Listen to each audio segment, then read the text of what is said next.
मुस्लिम को rule follow करने वाले हैं, इसके वास्ते हमने ना शांतता में ये मोर्चे का आयोजन किया है।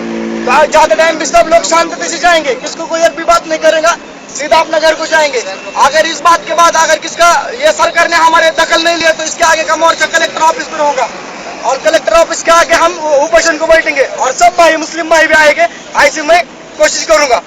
तो मेरा कहने का मतलब है कि सरकार ने अभी तभी जागा होना और हमको आरक्षण देना, क्योंकि हमको आरक्षण नहीं, हम पिछड़े हुए हैं। मैं खुद भी LLB है, फिर भी मुझे नौकरी नहीं मिल रही है।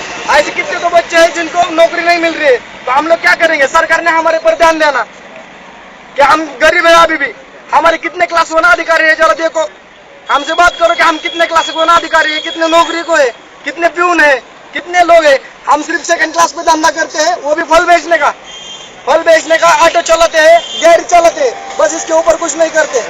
और हम लोग को नौकरी नहीं दी जा रही है। शिक्षित लोग हैं फिर भी हमको डावले जा रहे हैं, तो हमको आरक्षण मिल रहा है। ये सरकार की दरख्वास्त है हमारी। सिर्फ इतनी बात कर रहे हैं हम कि हमको आरक्षण के बारे में हमारा सोचो, नहीं तो अगले टाइम को इससे ज्यादा मोर्चा होगा और अगला मोर्चा घोषणाबाजी में होगा। यही मेरा रिक्वेस्ट है।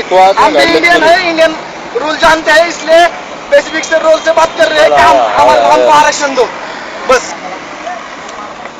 आजच्या या मुस्लिम आरक्षणासाठी उपस्थित असलेल्या सर्वच नागरिकांचं मी प्रथमतः स्वागत करतो। आपण सर्वांनी मिळून शांततेत हा मोर्चा आयोजन केला व प्रशासकीय कार्यालयासमोर आपण सगळेजण आलेलो आहोत।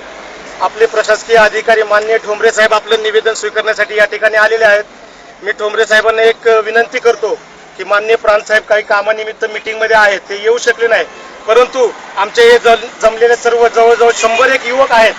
या युवकांचं म्हणणं आपण प्रांत साहेबांपर्यंत पोहोचवावं आणि मुस्लिम समाजाला आरक्षण किती आवश्यक आहे याची दखल राज्य शासनाला घेण्याची आपण ते निवेदन आमचं निवेदन आपल्या माध्यमातून त्यांच्यापर्यंत पोहोचावं हीच आमच्या सगळ्यांची अपेक्षा आहे। आपण आमचं हे निवेदन स्वीकारावं आणि या ठिकाणी आपलं आंदोलन संपलेलं आहे। इथून पुढे जे आंदोलनाची दिशा असेल ते आपण ठोंबरे साहेब किंवा प्रांत साहेब काय कारवाई करतात त्याच्यावर आंदोलनाची पुढची दिशा आपली ठरली जाईल।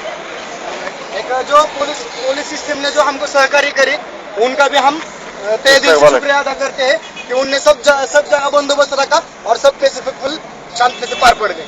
धन्यवाद।